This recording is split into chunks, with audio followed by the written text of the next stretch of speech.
Une bonne nouvelle vient de tomber.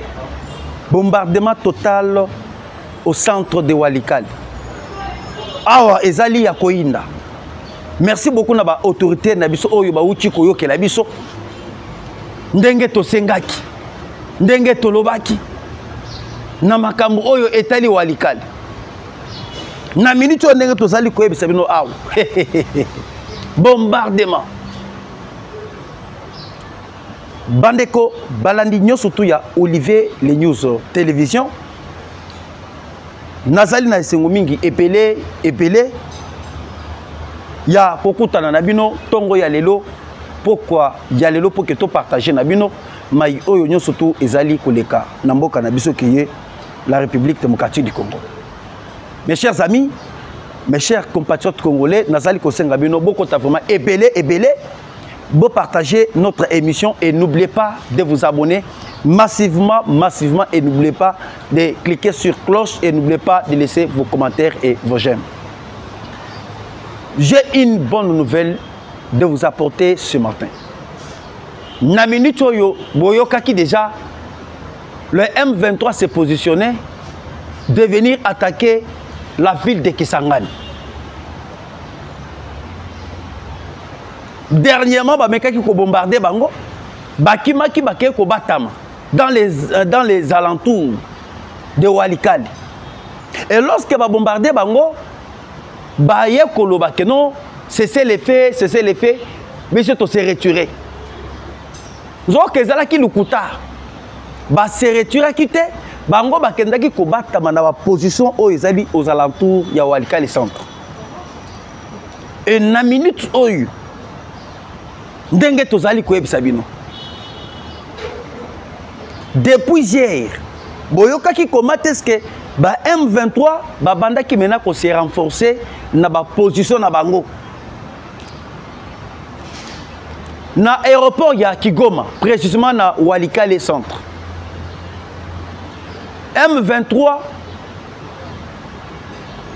ba banda ki ko kitisa ba matériel de guerre va même ba matériaux oyo ba uti ko pesa bango par une société française.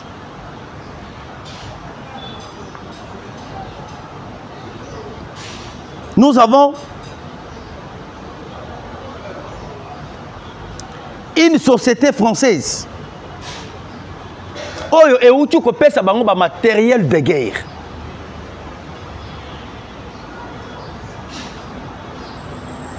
Selon le journal La Libération, l'entreprise française Safran aurait livré un système de brouillage anti-missile, anti-drone, JPRS ou aux terroristes du M23, AFC RDF, par l'entremise de l'armée de l'air française livré par l'armée rwandaise.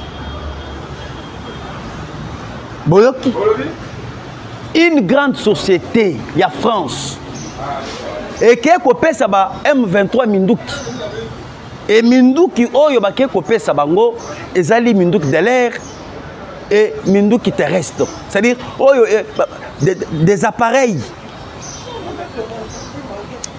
Il y a brouillage. Oyo eko contrôler espace aérien. Oyo eko contrôler espace terrestre. C'est-à-dire toute attaque. Oyo ba wazalendo ba komekempe ko attaquer bango. Moyen ba attaquer bango ça parce que ba contrôler déjà système aérien oyo abiso. Sikoyo na minute oyo ndenge tozali koloba na bino ao. Et indeli bango. Et indeli bango parce que depuis hier bon on a qui déjà France azaliko tinda presque ba munitions de guerre a ravitailler bango na avion Air France presque avion ya Rwanda et le on a Rwanda et beti Walikale 5 tours na 5 tours oyo bango ba betaki ba memaki minduki ebele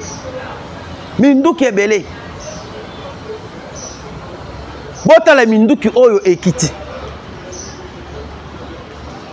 bomoni minduki oyo France apesi bango babandaki koya maintenant ko s'installer bazali ko s'installer na objectif soki ke bazali ko matisa score 25 moyen score 25 et mon a répertorié bango ezate maintenant na minute oyo sur ordre il y a chef d'état-major général et armée Gilles Mbanza Mouilambo apesi ordre pas question il y a cessé les faits il faut frapper l'ennemi yango yoki score 25 et Mathieu Beti presque 3 tours premier tour et bombardé bango balingaki baya ko installer base militaire na bango na kati ya Walikale centre et lorsque ba ko installer base militaire na bango na Walikale centre bazali na capacité ya ko attaquer Kisangani parce que quitter Walikale centre et jusqu'à Kisangani c'est quelque chose de 440 km. Yango yokaki déjà babani ko se prononcer que non karibu kwetu Kisangani tozali kozela bino na minute soki botali komate eske bibembe ezali kotonda na Walikale centre bombardement esalemi oyo na tikala komona te parce que na minute oyo boyeba ke la M23 Red Tabara RDF IPDF basangani basalaki réunion na kati ya Rwanda réunion oyo basalaki y avait des autorités militaires ougandais et les rwandais voire même M.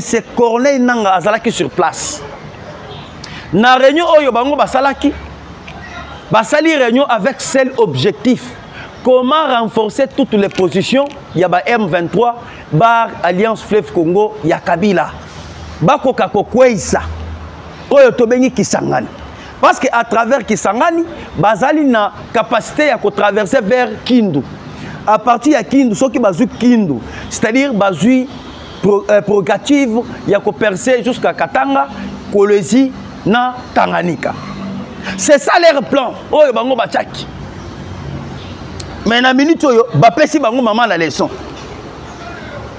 et pas ba wazaleni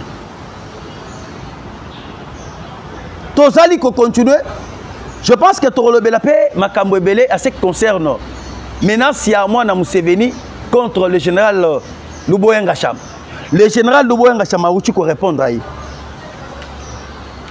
tokoye bisebino par rapport à réponse il y a le général Luboyenga Cham avant toko makuna boyeba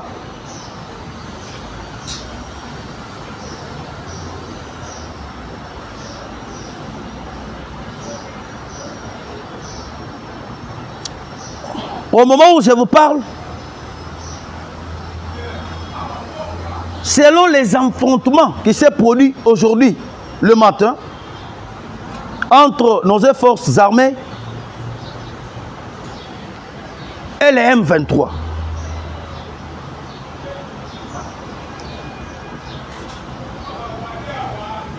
L'avion rwandais qui a permis aux rebelles de l'Alliance AFC bar M23 de se renforcer par air à Walikale en faisant plus de 5 rotations vient d'être détruit par les lourdes frappes aériennes de FARDC ce jeudi matin à 10h à Walikale centre.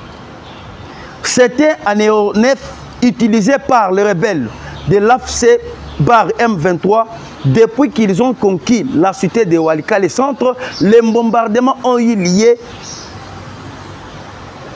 aux environs de 10 heures locales après l'atterrissage de l'avion. Un véhicule des rebelles a aussi été détruit. L'avion s'apprêtait à déloger, à décoller lorsqu'il a été surpris de ces tirs de drones avant ces descoy à côté de cet aéronef. Boyoki ba se préparaki babandaki koya koya que non ndenge basali ko se renforcer na Walikale centre batindiki ba dépôt ya armement basali stockage ya armement croyant que bazo koyesa ba wazalendo, croyant que bazali koyesa notre armée. Mais armée et PC bango leçon. Et boyeba. Lorsque moi na Museveni abanda ki koloba que tozozo kokanga oyo soki M23 bazali kokanga Kisangani te, bazali kokokate biso tozozo Kisangani. En disant encore que Azoya kokanga otobengi le général Luboyenga Cham. Vous avez suivi la réponse du général Luboyenga Cham. Le général Luboyenga Cham n'a pas tardé. Il y a quoi répondre à moi dans Museveni. Le général Luboyenga Cham a dit moi dans Museveni que Ngai Nazali Ngachama. Nazali Ngachama, ce qui veut dire à Lingala que Nazali léopard. Ayebi c'est petit. Il y a pas que moi je suis Ngachama. Moi je suis léopard. Je vous attends, je suis là, en Ituri. Et bino boyebake.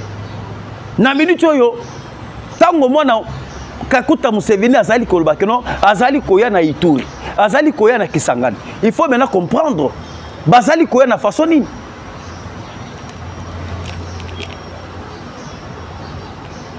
Na message na ye, ezali souffrant bazali koya na rébellion. Il y a Thomas Lubanga, un ancien rebelle, il y a Ituri. Parce que na minute oyo mouvement Mususu et Salemi na Ituri. Il y a Thomas Lubanga, RCR.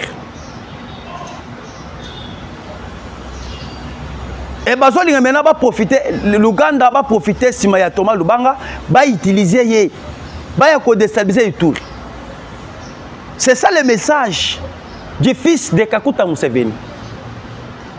Et Binomo Yeba, c'est que je suis en train de vous dire que personne ne vous trompe. Tout est au contrôle. Ata et l'autre côté et côté kala ko échappé. Et Moyeba, est-ce que vous êtes informé que na minute oyu M24 et Salemina Grand Katanga. Et bisoto yebisa kibino. Monsieur Kabila et Katumbi bakoti kalate kolinga Tshisekedi a réussir sa mission. Bakoti kalate kolinga lelo Tshisekedi a avantagé. Bango ba yebi que ce qui lelo Tshisekedi a sali makamu à convaincre peuple. Peuple bakopesa Tshisekedi confiance.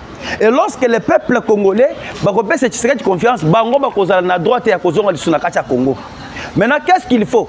Il faut maintenant paralyser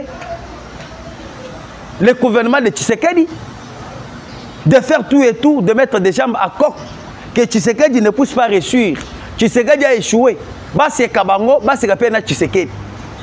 C'est ça leur complot. Il nous reste encore quelques minutes pour terminer notre émission.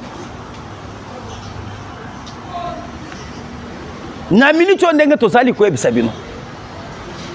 Ngana ebisa kabino que le loto sala qui na mouvement ya AFC Fleuve Congo. Soit disant Isali Yananga. Le lobo yo ki Thomas Lubanga. Asali pe mouvement na ye ya rébellion na Ituri. Le lobo yo ki bakatkatanga basali déclaration. Bakatkatanga basali déclaration en disant que bango pe basali mouvement na bango ya M24. Rappelez-vous na maloba ya bango. Babandaki kolobani, nous allons laisser la RDC ingouvernable. Mboka ya Congo tozotika yango ingouvernable pour que Tshisekedi a géré malamuté. Koto basali ba mobondo. Après mobondo, balongo na mobondo, bake kosala ba AFC Fleuve Congo tout ça, basa na objectif kaka moko.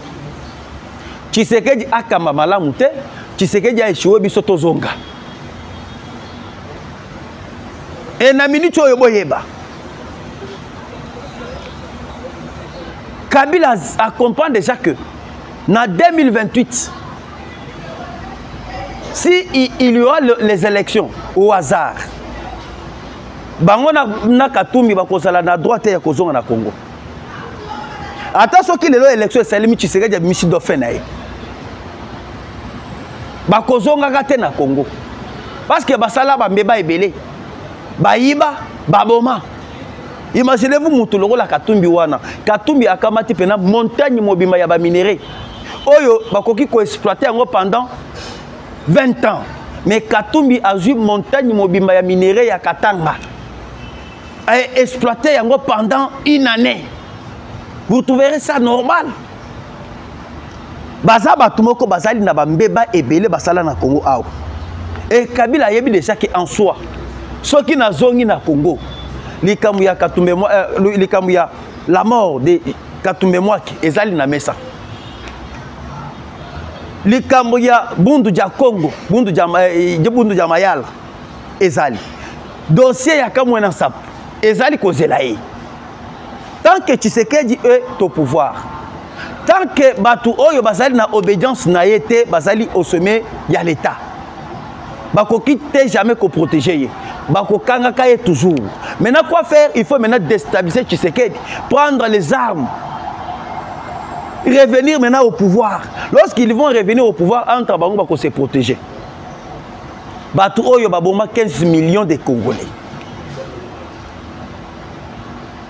Batu oyo ba détourna ba Congolais. Batu oyo ba déstabiliser autobingi République démocratique du Congo. Batu oyo ba memaki oyo autobingi les accords. Il y a ba M23. Batu ba céda ba territoire. Na biso na baboko ya ba ennemi. Bazali mal vie. Lorsque Olive Lem vous disait que mon mari travaille en silence. Baba yeba ki déjà complot na bango.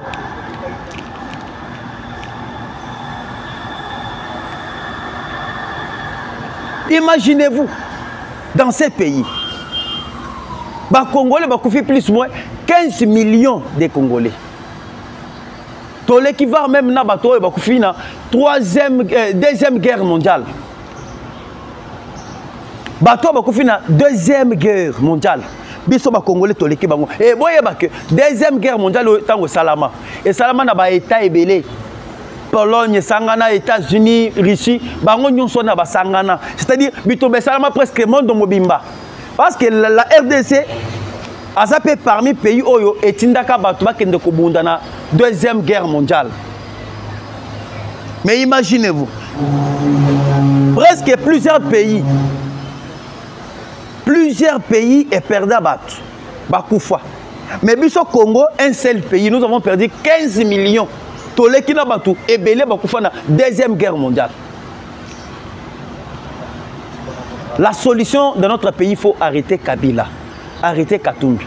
Regardez comment est-ce que les sanctions de l'Union européenne, les sanctions des États-Unis d'Amérique, ça y a fragilisé les Rwandais. Comme les Rwandais est fragilisé par les sanctions des États-Unis et de l'Union européenne. Et qu'est-ce qui manque aussi? De fragiliser Kabila. Parce que Kabila, c'est le patron de l'AFC-FLEF Congo. On doit maintenant les sanctionner comment? Kokanga bien na nyonso.